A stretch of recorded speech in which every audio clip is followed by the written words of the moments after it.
I still remember the exact moment my heart shattered into 1,000 pieces, like glass under a boot. The room was filled with laughter, the smell of expensive champagne and roasted lamb, but all I could hear was the echo of my own name being dragged through the mud by the people who were supposed to protect me. My name is Alexander Reed, United States Army. But that night, at my father's 60th birthday, I was just Alex the Failure again. And the worst part? I walked in there hoping, praying that maybe this time things would be different. Let me take you back. I grew up in a beautiful house on the outskirts of Chicago, the kind with marble floors and a backyard big enough for parties. My father, Richard Reed, built a successful import-export business from nothing. He wore suits that cost more than most people's rent and expected the same perfection from his children. My older brother, Michael, became a corporate lawyer, always the golden boy with the perfect grades and the perfect fiancée. My brother Daniel followed right behind him, a sharp-tongued surgeon who could quote medical journals the way other people quoted movies. And then there was me. From the time I was little, I was different. I didn't sit still for piano lessons. I didn't care about straight A's. I wanted to be outside, running, climbing, dreaming about places far away from boardrooms and country clubs. My report cards came home covered in red ink and teacher notes that said, "Needs focus." Dad would slam them on the dining table and say, "Alexander, what are we going to do with you? You're throwing your life away." Mom would just sigh and look away like she was embarrassed to claim me. Every family dinner felt like a trial. My siblings would share their latest achievements, and when it was my turn, the table would go quiet. "Still figuring things out?" Dad would ask, his voice dripping with disappointment. I tried. God knows I tried. I went to community college because my grades weren't good enough for the universities my siblings attended. I changed majors 3 times. Every time I came home excited about something new, Dad would crush it. "That's not a real career, Alex. That's a hobby." The words cut deeper each time. I started to believe them. I started to believe I was broken, that something inside me was missing that my brother and brother had been born with. Then came the night that changed everything. I was 20, working 2 part-time jobs just to afford a tiny apartment. I came home for Thanksgiving hoping for once they'd see I was trying. Instead, Dad stood up at the head of the table and announced to everyone, "Alex has decided he doesn't want to be part of this family's legacy. He'd rather waste his time chasing dreams that will never pay the bills." The relatives nodded like it was gospel. My own mother whispered, "We've done everything for you, sweetheart. When are you going to grow up?" I left that night with tears burning my cheeks and a suitcase in his hand. I didn't even say goodbye. I drove until I couldn't drive anymore and ended up at a recruiting station. The sergeant behind the desk looked at me, red eyes, wrinkled clothes, and asked if I was sure. I told him I had nothing left to lose. The United States Army became my new beginning. Basic training was brutal. I cried myself to sleep more nights than I can count. My body ached, my mind screamed that I wasn't strong enough. But every time I wanted to quit, I heard my father's voice calling me a failure, and something inside me refused to let him be right. I pushed harder. I ran faster. I learned to lead when others fell behind. The years flew by in a blur of deployments, training missions, and late-night watches under desert stars. I earned my commission. I became Captain Alexander Reed. I led soldiers through dust storms and danger, made decisions that saved lives, and came home with medals I never showed anyone. The Army gave me something my blood family never could: respect, purpose, and people who had my back no matter what. But I never told my family. I kept that part of me hidden, like a secret treasure I was afraid they'd tarnish. Then the invitation came, a cream-colored envelope in my mailbox. "You are cordially invited to celebrate Richard Reed's 60th birthday." Mom had written a little note at the bottom. "Please come, Alex. Your father misses you." I stared at it for hours. Part of me wanted to throw it away. The other part, the little boy who still craved his father's approval, whispered that maybe they had changed. Maybe they would finally see me. So I bought a plane ticket. I packed a simple black suit and told myself I wouldn't cry, no matter what. As the cab pulled up to the mansion, the same mansion I grew up in, my stomach twisted into knots. The driveway was lined with luxury cars. Through the tall windows, I could see crystal chandeliers and people in evening wear laughing like nothing in the world could ever go wrong. I took a deep breath, smoothed my suit, and walked inside. The moment I stepped through the doors, the noise dipped just a little. Eyes turned toward me. I heard my mother's voice first. "Alexander, you made it!" She hugged me stiffly, like she was afraid I'd embarrass her. My father stood at the center of the room, silver hair perfectly combed, holding a glass of scotch. He smiled, but it didn't reach his eyes. Well, well, the prodigal son returns. I forced a smile and found my seat at the long dinner table. The humiliation hadn't even started yet, but I could already feel it coming, like thunder rolling in the distance. Dinner began with toasts. My brother Michael stood up first, talking about the multi-million-dollar deal he had just closed. Everyone clapped. Then Daniel spoke about the hospital wing he helped design. More applause. My father beamed like a king on his throne. I sat there quietly, hands folded in my lap, feeling smaller with every passing minute. Then Dad raised his glass toward me. "And now let's hear from Alexander. Tell us, what have you been doing with yourself these past 10 years? Still bouncing from job to job? Still waiting for that big break that never seems to come?" The room went quiet. All eyes locked on me. I could feel the heat rising in my cheeks. I tried to keep my voice steady. "I've been working, Dad. I have a good job." Michael laughed softly. "A good job? Come on, Alex. We all know what that means. Another dead-end thing you'll quit in 6 months. Daniel smirked and added, "At least you showed up. That's progress, right?" The relatives chuckled. Someone whispered, "Poor thing, still the family disappointment." My mother looked down at her plate, saying nothing. Dad just shook his head. "We gave you every opportunity. Private tutors, the best schools, and you threw it all away. I don't know where we went wrong with you." Each word landed like a slap.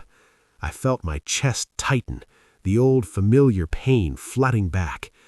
The little boy inside me wanted to run, to hide, to disappear. But something else was stirring too. The man the army had forged. The captain who had stared down enemy fire and kept his soldiers alive. I sat there, letting them talk, letting them tear me apart in front of everyone I once called family. I excused myself and went to the bathroom, locking the door behind me. I stared at my reflection. Tears stung my eyes, but I refused to let them fall. "You are not a failure," I whispered to myself. "They don't get to define you anymore." I touched the dog tags hidden under my suit, the ones I wore every single day. They reminded me who I really was. When I returned to the table, the conversation had moved on, but the damage was done. I could see the pity in their eyes. My father even patted my shoulder like I was a child who needed consoling. "Don't worry, sweetheart. We'll always take care of you, even if you never amount to much."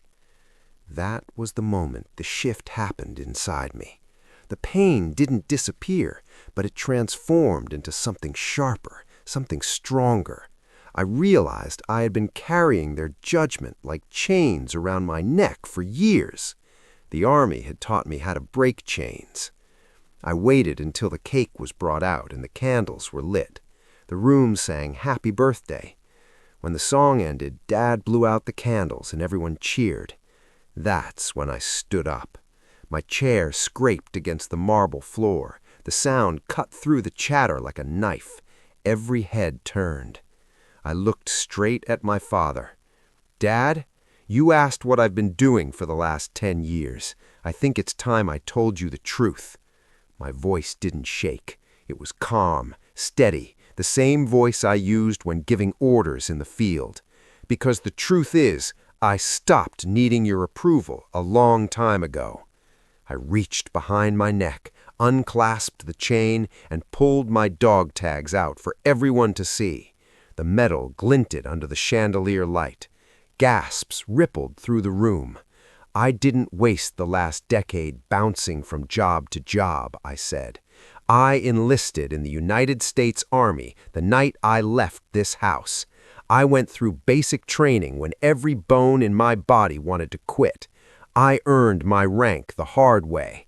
I am Captain Alexander Reed. I have led platoons through combat zones. I have made life and death decisions that saved American soldiers and innocent civilians. I have medals for valor that I never showed you because I was afraid you would find a way to take them from me too. The room was dead silent. My brother's mouth hung open. Daniel's perfectly sculpted face went pale. My mother's hand flew to her chest. But I wasn't finished. And the military truth that changed everything?